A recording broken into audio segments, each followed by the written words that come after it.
Hello बच्चों बच्चों this is my sixth lecture on rotational motion and circular motion. In last lecture I have discussed with you moment of inertia, and then I have discussed two theorems on moment of inertia. One is the theorem of perpendicular axis, another is the theorem of parallel axis. Then we have calculated the moment of inertia due to a circular ring about its different axis. First we have calculated passing through its center perpendicular to its plane. क्या गया था आपके पास half M R square. Then we have not half m r square, this is m r square. Then we have calculated about its diameter axis by using theorem of perpendicular axis. क्या गया था half m r square. Then we have calculated the moment of inertia along its tangent in a plane. तो क्या calculate हो गया था वो, that is equal to 3/2 m r square. Then we have calculated along its tangent perpendicular to its plane. तो वो क्या आ गया था 2 m r square. And it is found that सबसे ज्यादा tangent perpendicular to the plane, second tangent in a plane, then passing through its center passing through its center perpendicular to its axis. और सबसे कम moment of inertia किसके लोग आया, diameter axis के लोग आया. और क्या रेशियो आ गई थी 4:3:2:1. Today we will calculate the moment of inertia about its moment of inertia of a disc का मोमेंट ऑफ इनर्शिया कैलकुलेट करेंगे. सबसे पहले वही हम किसके लॉन्ग कैलकुलेट करेंगे, passing through its centre perpendicular to its plane. Means if this disc is lying in xy plane, then we will calculate the moment of inertia along z axis, and z axis is passing through its center में से पास कर रहा है. Clear? Now this is a disk of mass m and its radius is r. It is lying in this xy plane. ये ऐसे xy plane में पड़ी हुई है. तो इसका हमने मोमेंट ऑफ इनर्शिया कैलकुलेट करना है किसके लॉन्ग. देखिए जिसके लॉन्ग हम मोमेंट ऑफ इनर्शिया कैलकुलेट करने हैं, इसका मैं पहले आपको मतलब बता चुका हूं. क्या मतलब होता है इसका, कि means this disc is rotating about this Z axis. जे इसका एक्सिस ऑफ रोटेशन है. इसके along moment of inertia calculate करना है. अब इसका मोमेंट ऑफ इनर्शिया कैलकुलेट करने के लिए what will do, as disc consist of large number of concentric rings. एक हम ऐसी रिंग कंसीडर कर लेंगे, will consider one such ring. एक रिंग कंसीडर कर ली, दिस इज ए रिंग. इस रिंग की जो थिकनेस है वो कितनी है, dx है, और इस रिंग का रेडियस जो है x है. Clear. Now what will the mass of this ring. इस रिंग का मास कितना होगा, mass of this ring will be m/πr² into dx into 2πx dx. जो रिंग का सरफेस एरिया होता है वो क्या होता है 2πx dx होता है. Clear? So this is the mass of this ring whose radius is x and thickness is dx. Up as this disk consists of large number of concentric rings and which are varying from this 0 to r, 0 से लेकर ये r तक उनके very कर रही हैं ऐसी सच ring. तो इसका अगर हम टोटल मोमेंट ऑफ इनर्शिया निकालेंगे, I इज इक्वल टू क्या आ जाएगा, integration of dm into x scale 0 to r. What is here dm? dm is here m/πr² 2π x dx into x square into dm. Clear? So this pi will be cancelled with this pi. 2m comes outside, constant है. r square भी बाहर आ जाएगा, constant है. x into x square becomes x cube dx 0 to r. अब हमने इसकी integration कर देनी है. What will get 2m/r² x4 divide by 4 0 to r. Clear. तो इसको सॉल्व करेंगे, it comes half m r². So this is the moment of inertia of this circular disc whose mass is m and radius is r passing through its center perpendicular to its plane.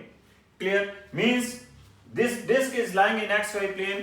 We have calculated this moment of inertia about its z axis के long. हमने इसका moment of inertia calculate कर लिया है. अब हम इसके different axis means diameter axis, दो डायमीटर एक्सिस, जैसे एक डायमीटर एक्सिस x एक्सिस के लॉन्ग है, दूसरा डायमीटर एक्सिस हम वाई एक्सिस के लॉन्ग लें, इसके लॉन्ग मोमेंट ऑफ इनर्शिया हमने कैलकुलेट करना है। What will do, will use the theorem of perpendicular axis. What is the theorem of perpendicular axis? क्या बताया था? Sum of the moment of inertia along two mutually perpendicular axes is equal to the moment of inertia along third axis which is perpendicular to the earlier two axes and passing through the same point. Now here Ix की value क्या है? Id है, Iz भी, Iy भी क्या है? Id है, clear? तो दिस z एक्सिस के लॉन्ग मोमेंट ऑफ इनर्शिया हमें पता है कितना है? हाफ m r स्क्वायर है। तो डायमीटर एक्सिस के लॉन्ग मोमेंट ऑफ इनर्शिया क्या आ जाएगा? 1/4 mr square. This is the moment of inertia about diameter axis. Clear? Now next we will calculate the moment of inertia about a tangent in a plane. अब ये tangent जो in a plane है ये किसके parallel है? Diameter axis के parallel है। तो इसका मोमेंट ऑफ इनर्शिया कैलकुलेट करने के लिए what will use? Will use the theorem of parallel axis. Parallel axis वाली थ्योरम क्या कहती है? The moment of inertia along any parallel axis is equal to the moment of inertia about centre of mass plus mass into square of the perpendicular distance of that parallel axis from the centre of mass. अब ये आपके पास h है, h यहां पे क्या है? This is r। ICM क्या है? ICM is here ID। Clear? h is here r। ID का अपने ऊपर कैलकुलेट कर लिया, कितना आ गया? 1/4 mr स्क्वायर। तो ये क्या बन गया? 5/4 mr square. So this is the moment of inertia about a tangent in a plane. ये मोमेंट ऑफ इनर्शिया किसके लॉन्ग है? टेंजेंट इन ए प्लेन है। Now we want to calculate the moment of inertia along the axis which is tangent perpendicular to the plane. This is the tangent perpendicular to the plane. अब इसमें क्या change आएगी? ये जो parallel axis है it will be parallel to this z axis. ICM यहां पे क्या हो जाएगा? IZ हो जाएगा। IZ क्या है? हाफ mr स्क्वायर है। तो ये क्या बन जाएगा? This becomes 3/2 mr square. This is tangent perpendicular to the plane. Clear? So हमने इसके डिफरेंट एक्सिस के long moment of inertia calculate कर लिया है। तो ये यहां पे भी बड़ा क्लियर, देखो जो भी सर्कुलर बॉडी होगी उसका सर्कुलर बॉडी का मोमेंट ऑफ इनर्शिया सबसे कम डायमीटर एक्सिस के लॉन्ग होता है। मींस उसके लॉन्ग इसको रोटेट कराना सबसे इजी है। उससे कम, उससे ज्यादा passing through centre perpendicular to plane होता है, उससे ज्यादा टेंजेंट इन ए प्लेन होता है, उस सबसे ज्यादा tangent perpendicular to the plane होता है। उस एक्सिस के लॉन्ग रोटेट कराना बहुत ही डिफिकल्ट होता है। तो इन सभी के मोमेंट ऑफ इनर्शिया की यहां पे भी रेशियो निकालेंगे तो क्या आ जाएगी आपके पास? 6:5:2:1 आ जाएगी। This is the ratio of the moment of inertia about, क्योंकि क्या थी? 5/3/2 mr square, 5/4 mr square, then half mr square, then 1/4 mr square. Clear? तो हमारे पास 4 जब हमने एलसीएम ले लिया तो क्या आ गया आपके पास? 6:2, वो 5/4, 5:2:1 हमारे पास ये रेशियो आ गई along different axis of rotation. Clear? Next we will calculate the moment of inertia of a solid sphere. Solid sphere का मोमेंट ऑफ इनर्शिया हम कैलकुलेट करेंगे। Now suppose this is a solid sphere. एक solid sphere है जिसका मास क्या है? m है और उसका रेडियस क्या है? r है। नाउ जब सॉलिड स्फीयर है it is a 3 dimensional body. As it is a 3 dimensional body तो आपके पास इसका जो मोमेंट ऑफ इनर्शिया है passing through its centre mean z axis, x axis, y axis, तीनों के लॉन्ग मोमेंट ऑफ इनर्शिया क्या होगा? सेम होगा। और तीनों ही क्या है इसके? डायमीटर एक्सिस भी इन तीनों को आप कह सकते हो। तो let this is a solid sphere whose mass is m and radius is r. इस solid sphere का हमने moment of inertia कैलकुलेट करना है। अब solid sphere क्या है? As this consists of large number of concentric rings. Now this solid sphere consists of large number of concentric discs. तो उसमें से एक हम वैसे लार्ज नंबर ऑफ डिस्क, एक ऐसी डिस्क कंसीडर कर ली, this is we are considering a disc whose thickness is कितनी है, dx है, और इसका रेडियस क्या है, x है। ये इसका रेडियस है, कितने डिस्टेंस के ऊपर लाई कर रही है, x डिस्टेंस के ऊपर ये डिस्क इसका सेंटर से लाई कर रहा है। सॉलिड स्फीयर का रेडियस कितना है, r, तो इस डिस्क का जो रेडियस आ जाएगा वो कितना आ जाएगा, under root of r square minus x square इसका रेडियस है। क्लियर। अब इस डिस्क का जो मास होगा, कितना होगा डिस्क का मास, dm, that is equal to m upon mass per unit volume of the solid sphere multiply by volume of this disk, volume इसका डिस्क का क्या होगा, pi r square minus x square into dx, this is the volume of disk। now इसका जो moment, total moment of inertia होगा, I is equal to twice of 0 to r x square into dm, this is the moment of inertia,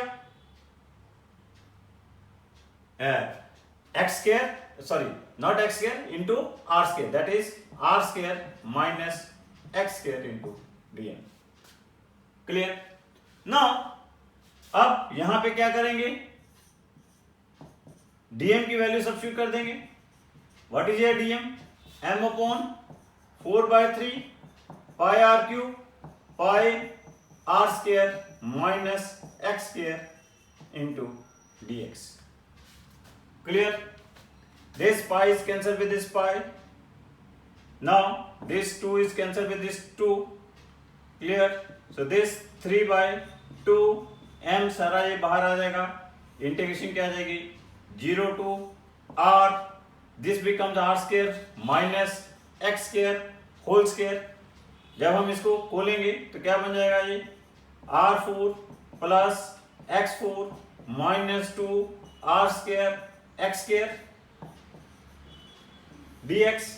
इसको हम solve कर लेंगे, 3/2 m, r4 की integration क्या आ जाएगी, सिंपल r4 इंटू x आ जाएगी, तो दिस बिकम्स r, x4 की इंटीग्रेशन क्या होगी, r5 divide by 5 minus 2 r square, x square की इंटीग्रेशन क्या हो जाएगी, x cube by 3, that will be r cube by 3 आ जाएगी, और आप इसको सॉल्व करोगे, this comes 2/5 m r square. So this is the moment of inertia of a solid sphere. You can say about its this z axis, or this is x axis, y axis, or this is x axis, तीनों axis के along means, or you can say this is the diameter axis, किसी भी axis के along इसका moment of inertia क्या होगा, this will be 2/5 m r square होगा। अब सॉलिड स्फीयर की जब बात करेंगे, इसमें we will not talk about tangent in a plane या tangent perpendicular to the plane, simple tangent की बात करेंगे। Moment of inertia about tangent क्या आ जाएगा, दिस इज द टेंजेंट, तो here will use again theorem of parallel axis, तो क्या आ जाएगा 2/5 mr square plus mr square, it comes 7/5 mr square. Moment of inertia about solid sphere calculate हो जाएगा। Clear. Next we will calculate the moment of inertia about the moment of inertia of a thin rod whose length is l and mass is n। thin rod का हम इससे पहले याद रखो कि moment of inertia of a hollow sphere जो होता है वो 2/3 mr square होता है, about its tangent क्या होता है 5/3 mr square। now moment of inertia of a thin rod, this is a thin rod whose length is l, ये लेंथ l है और इसका मास कितना है m है। We want to calculate first moment of inertia about this axis passing through its centre, perpendicular to its axis, इसके centre में से पास कर रहा है और परपेंडिकुलर टू इट्स एक्सिस है, तो इसके अलोंग हमने मोमेंट ऑफ इनर्शिया कैलकुलेट करना है। तो इसके along moment of inertia calculate करने के लिए what will do, will consider a small thickness, small length x which is at a distance x, जो कि क्या है, कितने डिस्टेंस के ऊपर है, x डिस्टेंस के ऊपर है। तो इसका मोमेंट ऑफ इनर्शिया क्या होगा, स्मॉल एलिमेंट dx का di क्या हो जाएगा, dm into x square, dm की वैल्यू क्या होगी, m by l into dx into x square. तो टोटल मोमेंट ऑफ इनर्शिया क्या हो जाएगा, 0 टू l बाय 2 से इंटीग्रेट करके इसे डबल कर देंगे तो क्या आ जाएगा, m by l X square dx। Clear? तो this becomes 2 m by l x 2 by 3 0 to l by 2, और इसको आप सॉल्व करोगे, this becomes 1 by 12 ml square. So this is the moment of inertia of a thin rod passing through centre perpendicular to plane. ये इसका moment of inertia होता है। और अगर हमने इसका मोमेंट ऑफ इनर्शिया किसी एक एंड से निकालना हो, अबाउट इट्स वन एंड निकालना हो, again will use theorem of parallel axis. According to theorem of parallel axis क्या होगा, ये इसके पैरेलल है, प्लस क्या होगा, ml square means 1 by 12 ml square plus क्या हो जाएगा, ml स्क्वायर बाय 4। तो अगर हम इसको सॉल्व करेंगे तो इसका मोमेंट ऑफ इनर्शिया क्या आ जाएगा, ml स्क्वायर बाय 3 आ जाएगा। So that is the moment of inertia of a thin rod passing through its centre 1 by 12 ml square and about its one and कितना आ जाएगा, ml स्क्वायर बाय 3 आ जाएगा। Clear? Similarly moment of inertia of a solid cylinder that is equal to क्या होता है, half mr square होता है। ये आपके पास सॉलिड सिलेंडर है, सॉलिड सिलेंडर का moment of inertia about its axis, symmetrical axis, ये सिमेट्रिकल एक्सिस है, इसकी लेंथ l है और इसका मास कितना है, m है, तो इसका रेडियस कितना है, r है, इसका मोमेंट ऑफ इनर्शिया कितना है, हाफ mr स्क्वायर होता है। और passing through its centre perpendicular to its axis क्या होता है, that is m into r square by 4 plus l square by 12 होता है। अगर ये आपके पास क्या है, होलो सिलेंडर है, होलो सिलेंडर का मोमेंट ऑफ इनर्शिया क्या होता है, mr स्क्वायर होता है।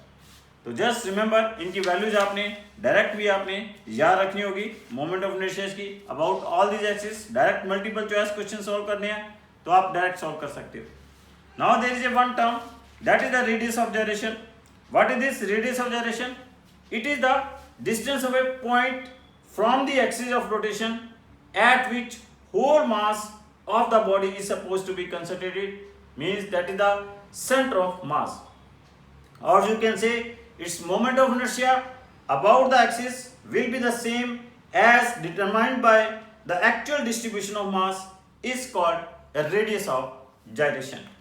तो means symmetrical axis के along जो अगर k क्या है, k is the radius of gyration, तो सिमेट्रिकल एक्सिस के लॉन्ग मोमेंट ऑफ इनर्शिया क्या आ जाएगा, that is equal to in terms of radius of gyration that is equal to mk square. तो आपके पास अगर k की वैल्यू रिंग के लिए देखें, रिंग के लिए I की वैल्यू क्या होती है, mr स्क्वायर, तो k की वैल्यू क्या आ जाएगी, r आ जाएगी। डिस्क के लिए देखें, I की वैल्यू क्या है, हाफ mr स्क्वायर, तो k की वैल्यू क्या आ जाएगी, r बाय रूट 2 आ जाएगी। सॉलिड स्फीयर के लिए देखें, I की वैल्यू क्या है, 2 बाय 5 mr स्क्वायर, तो k की वैल्यू क्या आ जाएगी, रूट 2 बाय 5 r आ जाएगी। होलो स्फीयर के लिए देखें, I की वैल्यू क्या होगी, that is 2 by 3 mr square, तो k की वैल्यू क्या आ जाएगी, रूट 2 बाय 3 r आ जाएगी। अगर हम थिन रॉड देखें, I की वैल्यू क्या 1 बाय 12 ml स्क्वायर, तो आपके पास k की वैल्यू क्या आ जाएगी, l बाय रूट 12 आ जाएगी। So this is about the moment of inertia. Next we have in this rotational motion torque. What is torque? Torque क्या है? It is having the same analogy as that of force in translational motion. Force क्या करती है? Translational motion में force क्या कर रही है? It rotates the body. Body को क्या कराती है? ये rotate कराती है। इन ट्रांसलेशन मोशन फोर्स क्या करती है, ट्रांसलेशनल मोशन प्रोड्यूस करती है। और टॉर्क क्या करती है, it produces the rotational motion. Force produces the translational motion, torque produces the rotational motion. How it is defined? It is defined as the product of the force and perpendicular distance from the axis of rotation. It is also known as moment of force. इसे हम moment of force भी call करते हैं। तो क्या कहा है, क्या होता है, product of the force and perpendicular distance from the axis of rotation. किसी भी, सपोज कर लीजिए ये आपके पास क्या है, किसी बॉडी का ये एक्सिस ऑफ रोटेशन है, this is the axis of rotation. और यहां पे हमारे पास क्या है, इस पॉइंट से हम ये फोर्स अप्लाई कर रहे हैं, this is the force acting on this body. तो आपके पास ये जो परपेंडिकुलर डिस्टेंस है, this is the perpendicular distance, ये force into perpendicular distance from the axis of rotation. What is that? That is the टॉप। अगर ये किस एंगल के ऊपर एक्ट कर गया, this is acting at an angle theta. So आपके पास टॉर्क, जिसे हम टॉर्क के साथ नोट करते हैं, दैट इज इक्वल टू क्या है, फोर्स इनटू परपेंडिकुलर डिस्टेंस। और this torque can be written as R F sine theta. इसको और हम कैसे रिप्रेजेंट कर सकते हैं, torque is equal to R F sine theta. और this torque will be written as it is equal to R F sine theta. So torque vector is equal to क्या होता है, this is equal to r vector cross f vector. This is the torque. R is the distance from the axis of rotation. R sin theta is the perpendicular distance from the axis of rotation. Clear? और हम इसे देखिए, तो अगर suppose कर लो कि theta आपके पास 0 हो गया, थीटा 0 हो जाएगा, तो उस केस में टॉर्क क्या हो जाएगी, 0। अगर यही फोर्स इस एक्सिस ऑफ रोटेशन के आपके पास इधर ही एक्ट कर रही है, तो उस केस में क्या होगा, थीटा क्या हो जाएगा, 0 हो जाएगा। तो उस केस में it will not produce any rotational motion, कोई रोटेशनल मोशन प्रोड्यूस नहीं करेगी। अगर थीटा 90 डिग्री है, in that case maximum torque will act and बहुत इजी हो जाएगा उस केस में किसी भी बॉडी को उस फोर्स के साथ रोटेट कराना। क्लियर? अगर हम 3 डायमेंशन में देखें तो आर वेक्टर को हम क्या लिख सकते हैं, we can write x i cap plus y j cap plus z k cap. और एफ वेक्टर को हम क्या लिख सकते हैं, F x i cap plus F y j cap plus F z k cap.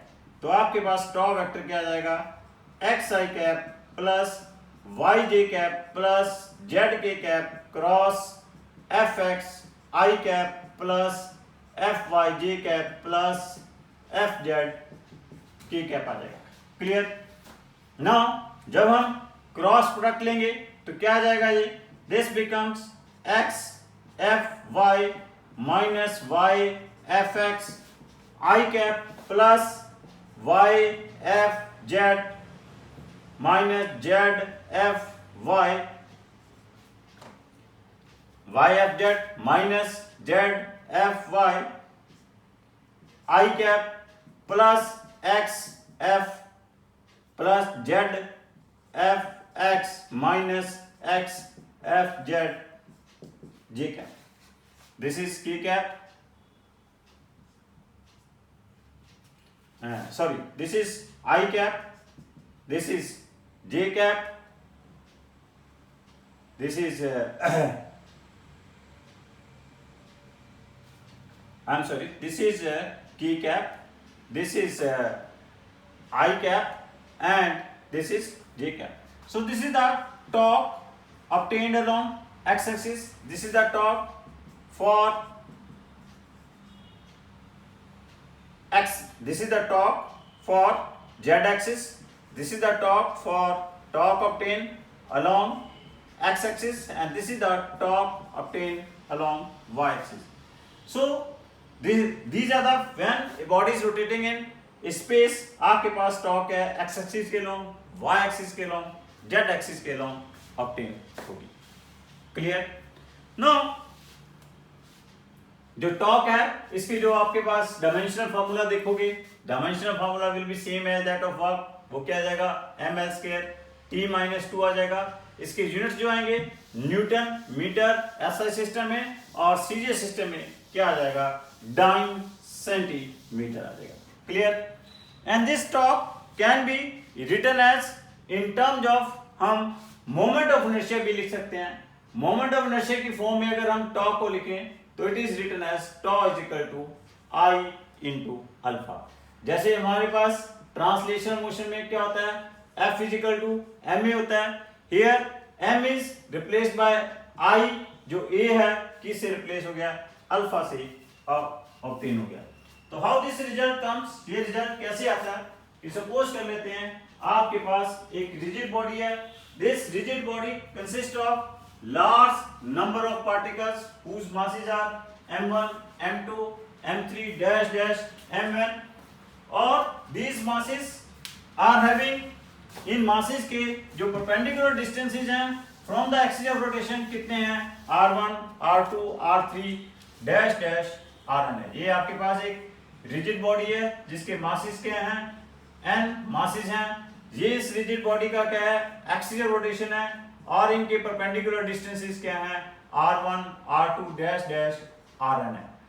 These particles are rotating with constant angular acceleration, constant angular acceleration alpha के साथ rotate कर रहे हैं। इन पार्टिकल्स के ऊपर डिफरेंट टॉर्क्स एक्ट कर रही हैं, τ1, τ2, τ3 dash dash τn torque act कर रही हैं। तो total torque acting on this rigid body क्या होगा, τ1 plus τ2 plus τ3 dash dash plus τn होगा।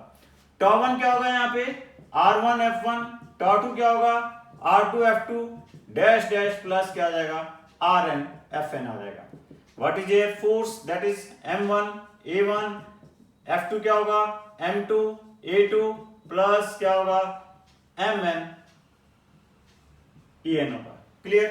नाउ व्हाट हैपेंस, क्या there is a relation between linear acceleration and angular acceletion, what is that, r alpha, a is equal to क्या होता है, r alpha, तो ये क्या आ जाएगा, r1 alpha plus m2 r2 alpha plus so on, that is mn rn alpha आ जाएगा। तो this becomes alpha summation of I is equal to 1 to n mi ri square आ जाएगा। This becomes I into alpha. So this is the torque acting on a rigid body whose moment of inertia is I and rotating with constant angular acceleration alpha. Clear? So this is about the torque acting on a rigid body. Clear? तो इसको हम continue रखेंगे next lecture में। सो बच्चों, जैसे पता है कि सारी की सारी मेरी क्लासेस इस राष्ट्र को समर्पित है, इस राष्ट्र के कोरोना वॉरियर्स को समर्पित है, पीएम केयर फंड को समर्पित है। तो बच्चों, इस आपके पास महामारी से, कोरोना महामारी से बचने के लिए आपने 3 W's का बहुत अच्छी तरह ख्याल रखना है। Wash your mask, wash your hands and watch your social distance. Clear? अगर आप 3 W's का ख्याल रखोगे तो उससे क्या होगा, इंडिया जीतेगा और कोरोना हारेगा। तो इसके लिए हम एक शांति पाठ भी करेंगे। ओम द्यो शांतिरंतरिक्ष शांति पृथ्वी शांतिरापा शांतिरोषध्या शांति वनस्पति शांति विश्वदेवा शांति ब्रह्मा शांति सर्व शांति शांतिरेव शांति श्यामा शांतिरेधि। ओम शांति शांति शांति।